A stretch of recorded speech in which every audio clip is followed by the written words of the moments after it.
Hello guys, welcome to Steno Adda. Hope you guys are doing well.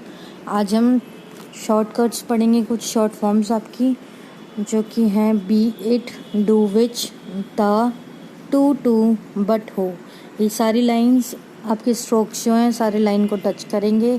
आप देख सकते हैं स्क्रीन पर आपके किस तरीके से be it, do which, the, to but हो बने हुए हैं आपके। ये शॉर्ट फॉर्म है। बहुत जल्दी जल्दी ये हमारा कोई भी हम सेंटेंस जब फॉर्म करते हैं तो काफ़ी जल्दी यूज़ होते हैं। काफ़ी हमें इनको यूज़ करना पड़ता है कोई भी सेंटेंस फॉर्म करने के लिए। तो इनको एक शॉर्टकट से रिप्रेजेंट किया जाता है। इनमें कोई भी वॉवल को ऐड नहीं किया जाएगा, सिर्फ आपको एक शॉर्टकट की तरह इनको याद रखना है।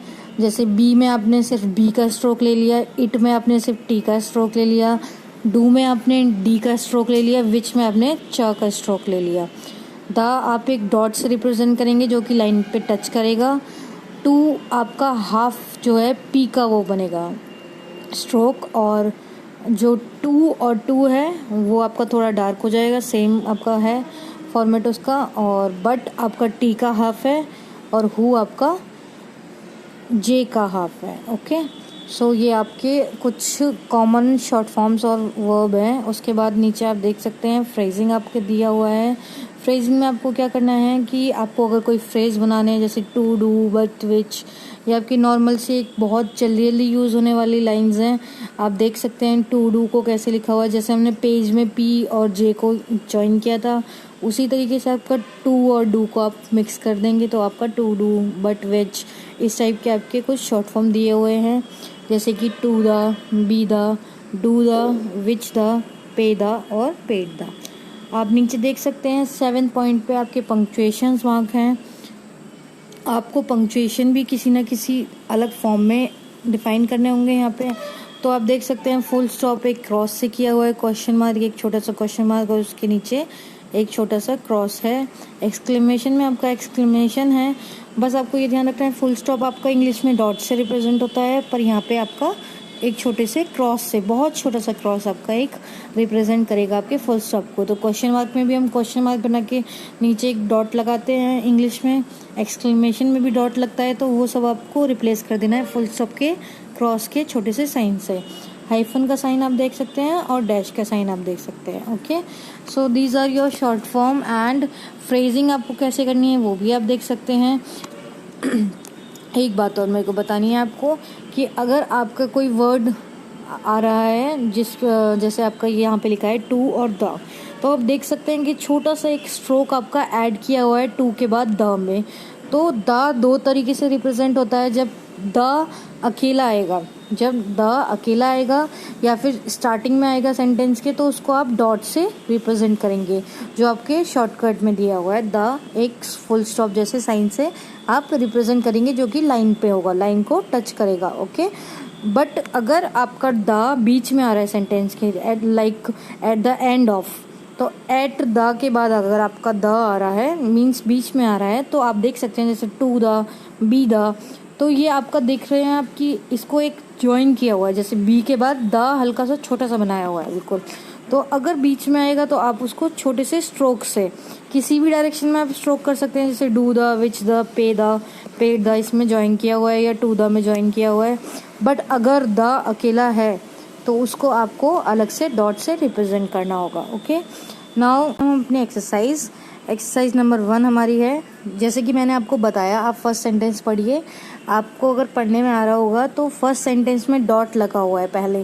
तो मैंने अभी आपको थोड़ी देर पहले बताया है कि द अगर सिंगल है या स्टार्टिंग में है तो उसको हम डॉट से रिप्रेजेंट करेंगे। तो हमारा फर्स्ट वर्ड क्या है? द। उसके बाद आपका नेक्स्ट वर्ड जो लिखा हुआ है वो लिखा हुआ है डी, और नीचे उसमें ऐड हुआ है टी। डी टी आपका ऐड हुआ है, उसको ज्वाइन करके दो स्ट्रोक्स को बनाया हुआ है, डी और टी। उसके बाद आप देखेंगे वॉवल क्या है आपका। मैंने आपको बताया था डार्क जो आपका पॉइंट यूज़ होगा वो किसके लिए होगा? ए के लिए। किसके लिए होगा? ए के लिए। तो ये पूरा सेंटेंस बनता है आपका द डेट। क्या बनता है? The date. डी के बाद ए आ रहा है, इसलिए हमने डी के बीच में सेंटर में, मैंने बताया था आपको लगाने के लिए, इसलिए हमने सेंटर में लगाया हुआ है।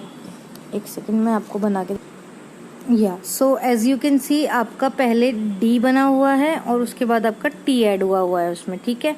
और डी के साइड में ऐसे आपका ए लगा हुआ है सेंटर में यहाँ पे। ओके, सो ये क्या रिप्रेजेंट करता है कि डी के बाद एक आपका कोई वॉवल है जो कि है ए, और उसके बाद आपका टी ऐड हुआ है। तो आप कैसे पढ़ेंगे इसको, द डी ए टी।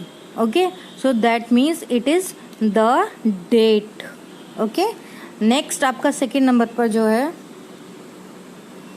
आपका सेकेंड नंबर पर क्या दिया हुआ है आप देख सकते हैं, यहाँ पे द दिया हुआ है सबसे पहले तो आपको, ठीक है, यू कैन सी यहाँ पे द है। उसके बाद आपका स्ट्रोक है पी और जे। क्या है आपका स्ट्रोक, पी और जे, ये वाला स्ट्रोक जो आपका है वो है पी और जे। और पी पे आपका क्या लगा हुआ है, एक आपका वॉवल लगा हुआ है, क्या है वो, ए। तो ये क्या बना सेंटेंस आपका, द पेज। क्या बना, द पेज। उसके बाद आपका फुल स्टॉप का साइन है। ओके, आप देख सकते हैं फुल स्टॉप का साइन कैसे बहुत छोटा सा लगाया हुआ है इसने। ऐसे ही छोटा सा क्रॉस बना के हम फुल स्टॉप को रिप्रेजेंट करते हैं। Now your third one is D T and then the join किया हुआ है। आप देख सकते हैं इसमें द कैसे ज्वाइन हुआ है, यहाँ पर एक सेकेंड, या आप देख सकते हैं यहाँ पर द ज्वाइन किया हुआ है आपका। तो इसको हम पढ़ेंगे डेट, द, डी बना हुआ है, उसके बाद एक वॉवल है ए, उसके बाद टी है, आपका हुआ ये वर्ड डेट। उसके बाद आपका द है और फिर लिखा हुआ है आपका पी ए और J, page, date the page. Okay, तो इसी तरीके से आप सारे सेंटेंस को पढ़ने की कोशिश कीजिए, इनको ड्रॉ करने की कोशिश कीजिए एक बार, और उसके बाद आपको इन सबको ड्रॉ करने के बाद एक बार फिर से बना के प्रैक्टिस कीजिए। इंग्लिश में लिखिए, इंग्लिश से फिर ट्रांसक्राइब कीजिए, स्टेनो में लिखने की कोशिश कीजिए और स्टेनो से लिखने की कोशिश कीजिए इंग्लिश में। Okay, that's it for today. इसके साथ आपका चैप्टर 1 फिनिश होता है। Thank you.